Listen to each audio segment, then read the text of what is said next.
దీని అమ్మాయి ఈ మధ్య అసలు న్యూస్ ఓపెన్ చేసే చాలు, wife killed husband, husband disappeared under suspicious circumstances. మూడి అమ్మాయిది డైలీ ఒక బుల్టెన్ అయిపోయింది రా బాబు.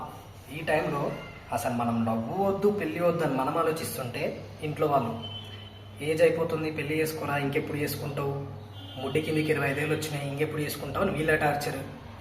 అసలు బయట అమ్మాయిలను చూస్తుంటే మొగులను చంపడం, పెళ్లి చేసుకున్న తర్వాత మొగులను చంపడం ఈ ట్రెండ్ అయిపోయింది.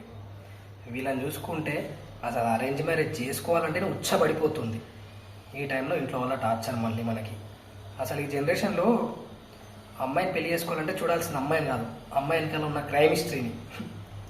అసలు లవ్ పెళ్ళి కంటే లైఫ్ ఇన్సూరెన్స్ పాలసీలు ఎక్కువైపోతాయి, ఎక్కువ ఇంపార్టెంట్ అయిపోతాయేమో అనిపిస్తుంది రాను రాను.